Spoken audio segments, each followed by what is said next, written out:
Okay. So we were going through and we were reviewing what it was that we were looking at on previous days, and now we're looking at the purpose statements. And what I want you to do is I want you to write down three different statements of purpose.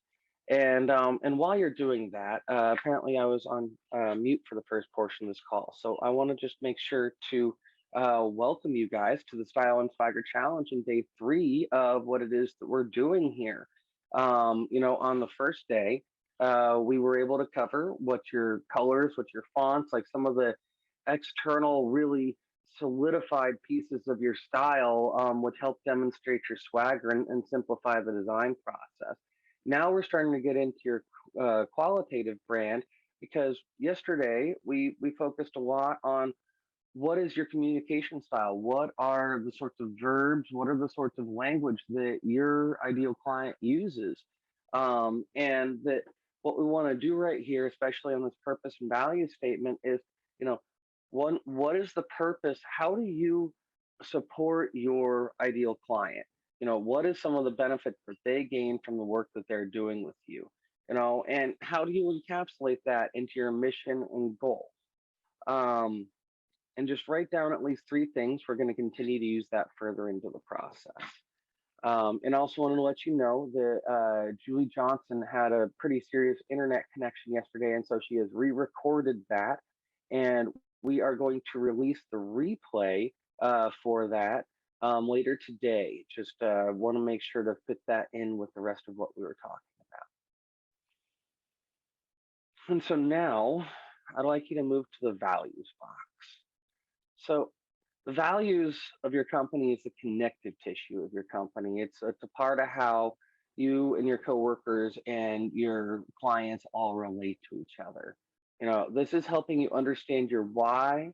It's the core beliefs that drive you to keep you doing the hard work when the road becomes bumpy. And it's also some of what happens that when your clients change their opinion about your service from it being a nice to have to a must have, which is a crucial portion of the customer value journey that we work on with clients. So when you're listing values, there's I want you to just try to come up with like 3 to 6 that are going to be core. And just this work, just put it in the box so that way we can have it there and stratified, and then we're going to use it again on the next page. And let me take us over to the next page. Um, okay. So we're going to use those purpose and vision statements, and remembering what we had on the last page. And before, it might have been more of a concept. Um, this time, I want you to make it a complete sentence. Um, I want you to say something like, financial ascension, uh, wealth management is here to help entrepreneurs understand how to focus their and balance their resources between how they invest in their business and how they build their personal wealth. It could be, you know, we work with blue collar infrastructure companies, and that we want to help average Joe kind of guys be able to adequately save for their retirement. Um, it could be that we help mass affluent individuals understand how to maximize the impact that they want to see in the world. These are all great purpose statements. And the vision statement is a part of how you realize that. Here at our company, we're a part of the life planning community, and especially the work with Simon Sinek. And so, a part of what we're covering here, what you do is financial planning, and how you do it has to do a part of with your vision, but also as you can include the why you do it. The reason why we started this marketing agency is that we know that there's a pandemic of people needing personal financial advice, and that one of the best ways to do that, rather than like being a financial planner myself was to actually support many financial planning firms in their marketing needs, which is often something that financial planners aren't as good at. I'm also really good at the technology thing, so I can make it so that folks that struggle with technology can, come to me and hit an easy button. Um, that's a part of my vision, and that's a part of my purpose. And that helping the public with their personal financial lives is my mission. It's done through working with you, but that is my mission that I'm working to realize. And that if you were our client, or if you are our client, um, that you are a part of us manifesting that mission. I want you to have a successful business too. And if we can get personal financial advice to the right people for you to help, we are accomplishing that mission. And so that's a part of how all of this comes together. And it also comes together because that shows up every single time that I think about what it is that I want to share with you on the internet. It comes up when I think about how I want to think about what challenges that I want to put forth. It's a part of the process when Natasha goes and writes content for our agency that goes out on the social networks, or when we're deciding what we want to write for a client or for What is Phenology. All of these things um, are a blend of our purpose, vision, and mission. And so there's the more that you can have this complete, um, the better off you're going to be. And that doesn't mean fitting as much in the boxes as possible. If you have a lot in there, that's great. The boxes should be shrinking as you write more text in there. Um, but the other thing that's going on is that, if there's something in there that doesn't actually serve your greater need, this can be a good time to remove some of that and let some crisper words speak more cleanly. So we're going to go on to the next page now, and we're going to start to really talk about style. What are some of the pieces of imagery? What are some of the pieces? What are some of the metaphors that you want to bring in so that folks can relate to your financial planning work? One of the subtle and frustrating natures of money and us dealing with our money lives is that it's obtuse, it's hard to think about, and it's ubiquitous. And so, one, it can be hard for you to differentiate if you sound like every single financial planning firm. But also, there's just opportunity for you to bring in your own personality and the personality of your team into what it is that you put out on the internet. This can really show up as it's a manifestation of your mission, vision, and purpose. And it shows up in ways like, okay, do we want to be using outdoorsy style photos? Do we want to have, really classy photos with really clean, crisp architecture? Do we want to have photos of, images of families meeting and gathering around the dinner table? Each one of these things are a very different visual style. And if you can put in 3 to 5 different things that represent the sort of style that you want to have as a theme through your work, then your designers are going to be able to work with that, find something that's related, use some of the words that you have in here as a keyword when they go and do their graphic searches. Unfortunately, stock photo rights, or fortunately as well, stock photo rights are a complex topic, and you can't just use anything that's out on the internet that is an intellectual property copyrighted object. And so, some things do have royalty free images. um, Going to some place like pexels.com is like a pixel but with an e. There are a lot of different sites out there that you can get free or paid images, but it's a library. And so there's only certain things in there. And so when you go and you're trying to find an image, your designer is always wrestling between what you have in this document as well as actually what it is that is, what they're finding in that library. And they might, have a vision that's even better than anything that they find in the library, but without that picture, it's not there. Something else that you can always do. We have smartphones; they are amazing, and that this is one a very handy device that you can use to actually, if you see the things that represent your brand style around you, take a photo of it, because then you have clear rights to be able to use that wherever you want on the internet, and it's free. So you just skipped a whole bunch of problems because you're using your intellectual property. um, there's always a balance to try to find and understand how how to present yourself, and that's also why we have the second box here.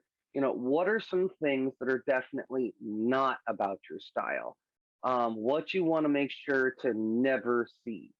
Like we have a client that um, she's definitely not a part of normal cis culture. She has a wife, and as a result, a part of what she wants to see with her imagery is she doesn't want to see a bunch of stale white guys, even especially if they're animated. That actually even makes it worse in some ways. She wants to make sure that there's a diversity of America that's represented in the images that she puts out there. And understanding that and just having that here is something that is going to make it so that designers don't give you the wrong answer, because then they just invested a bunch of time to try to make at least a mock up for you, even if it's not final. And they cut a trail in the wrong forest, which doesn't help you at all. So that's why we want to balance these two. And hopefully, you've been given enough time here to go and check and see a little bit about what that's looking like. Um,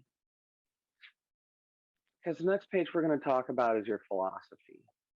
And when it comes to your philosophy, the part of what we're going to be like, this is sort of where we integrate everything that you've been talking about and everything that you've been working on so far in this style and swagger challenge. You know, how is it that your mission, vision, and purpose come together to make it so that there is a consistent and visually appealing representation of your firm? What are some, and it can also even be down to like, I like hard edges and I like soft edges. That whenever you have a picture, maybe you want to have a little bit of undershadow on that. It's different for every firm, and it's different for what is important to you, and something that's important to you might also not be nearly as important for one of your business partners. And so that way, and you can also take this document if you have business partners, if you're one of those lucky individuals, then take this document to them, show them the work that you've put into it. And this is your last piece of homework, is to just spend one, spend an hour, a half an hour going over this document with your business partner and saying, how do we want to be represented? What is this going to look like? And you can also bring your graphic designer into that kind of a conversation, and they can tell you, hey, this stuff's really easy for me. This ask that you want, I know that seems easy, but that's actually really hard for X, Y, and Z, because that happens in the design world. And then you can start to learn some of the boundaries that you're pushing against and some of the realities that you're creating. And we want to just start to encapsulate that in this philosophy box right now.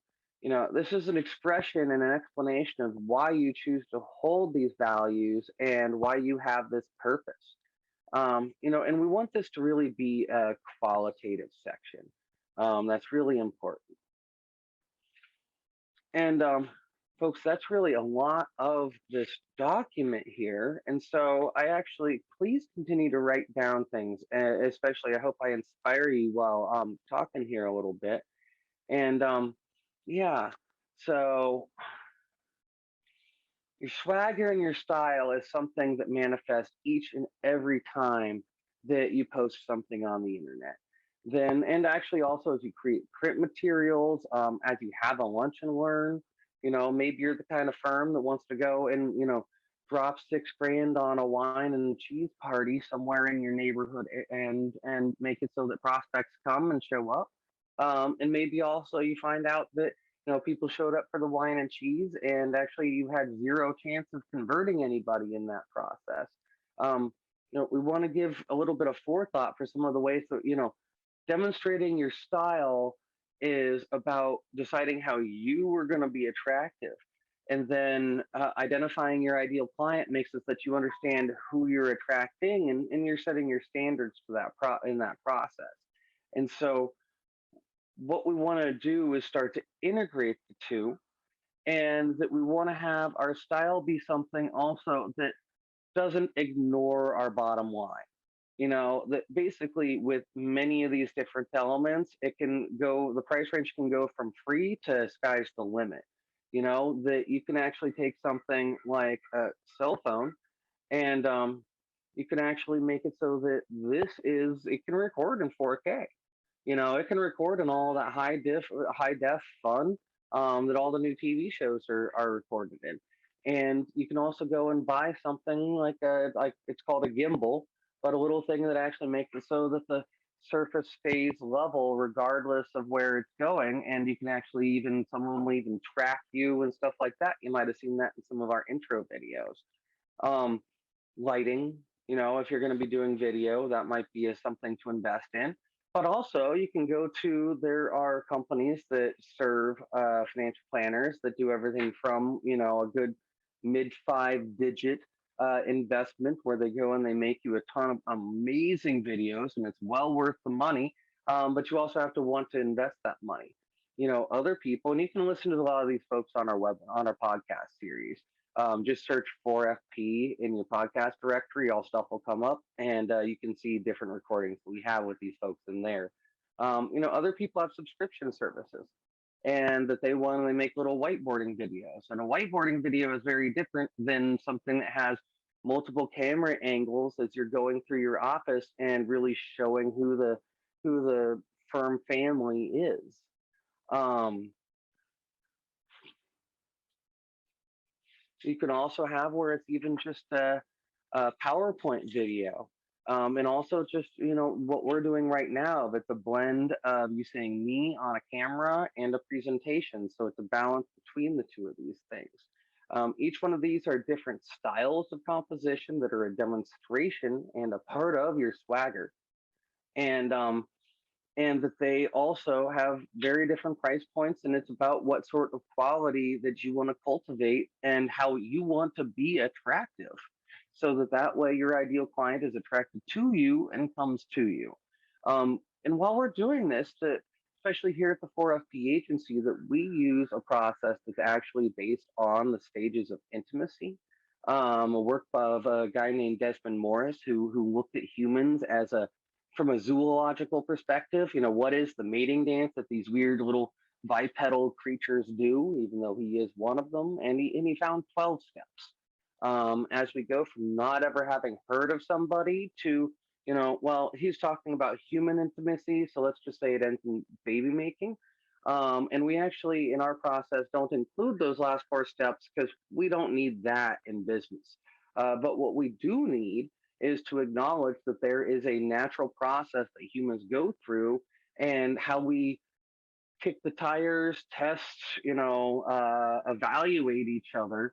And that it starts with like becoming aware that you are there, that you exist, that you also offer financial planning services that might be really helpful to your prospect. And they need to choose to engage with you. And even at this point, you don't know they're there. 56 to 86% of the buying process happens before someone picks up the phone, and that happens in these first 3 stages. And the third stage is that they subscribe.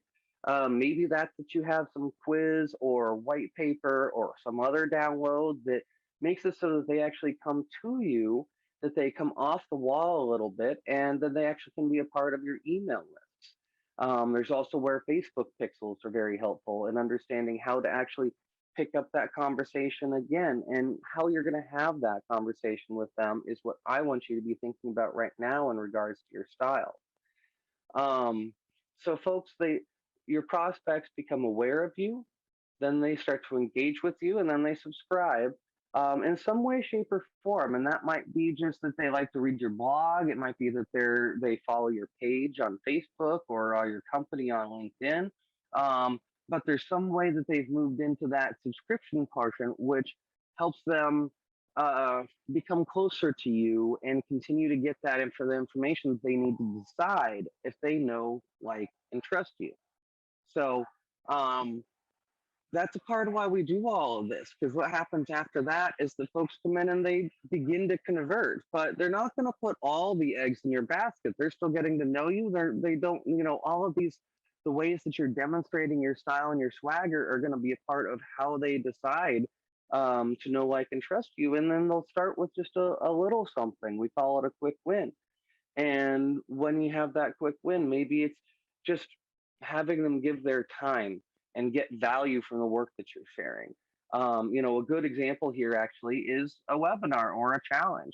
The getting someone to subscribe to a challenge is one thing, and then getting them to show up to the challenge is actually a different stage of the journey. People show commitment in two ways, and one's with their pocketbooks, and the other is with the time in their lives. And time is scarcer than money. You never get time back. You can always make more money. What Natalie Wagner says. Um, and all of that leads into the process of creating a long-standing client that's actually coming in for your core services, and also really ascending and creating a lot higher lifetime value. In the financial planning world, you guys have more opportunity than most. If someone's buying a water filter, they're going to need replacement water filters, or a razor blade, and they're going to need replacement blades. And there's some to that, and people do come back, and these companies are always studying what is the lifetime value of a client. And in financial planning, you have 5 to 30 to more years that you're going to be able to work with a client. And so actually, as you look at that over time, it can be worth a lot to invest in acquiring that client. And that you also, like, remember that if somebody else, if a competitor has that style and swagger that you don't, and that if they have a website that engages with the client in a way that yours doesn't, that then they just got the business, not you. And so that's part of what's really important here. Um, with that, folks, I think that you've really started to get the idea and have a pretty good understanding about what it is that we're doing here. And if you have any questions, please reach out. We will be doing this challenge again. We'll also be doing the Ideal Client Challenge next. And if you want to know more about the 4FP agency, the work we do, and how we help clients, the best thing for you to do is to actually get an alignment check from us. This is a free session. It's a part of our Greater Digital Tune-Up flagship program. But this part is free to help you understand if it's a good fit for you. And what we do is we take about 90 minutes and we go through, and part of it is explaining our process, the growth triad that I explained on Monday, how all of that goes and fits in with you. And then we actually spend the majority of the time looking at your marketing process, begin your customer value journey, and start to get it so that you can start to get that high level picture of what your marketing looks like. And then at the same time, like, let you know what it would look like if you went through our digital tune-up process, which is a 3 to 6 month process where we use various tools from Digital Marketer that help us actually improve your style, your swagger, your understanding of your ideal client, your customer value journey, and your entire process. This process has been used from companies from Dun and Bradstreet to Airbnb to HubSpot. And it's helped all of these companies a lot, and it'll help your company as well. And so that's the second part of what happens in the alignment check, and is that we tell you what it was like, how we can help you, and maybe even help you decide some of the ways that you might want to invest in your digital presence to make it even better. You can get to that. We'll make sure to have a link in the comments by going to 4fp.agency/alignment. And with that, folks, we have been going for about half an hour. And I want to thank you very much for your time. This has been a great challenge. I'm looking forward to doing it again. Definitely learned a bunch along the way, and I hope that you have too. Thank you so much for what it is that we're doing here, and I will see you on the next time. Thank you for being a part of the 4FP agency community. Take care, and have a great day. Bye.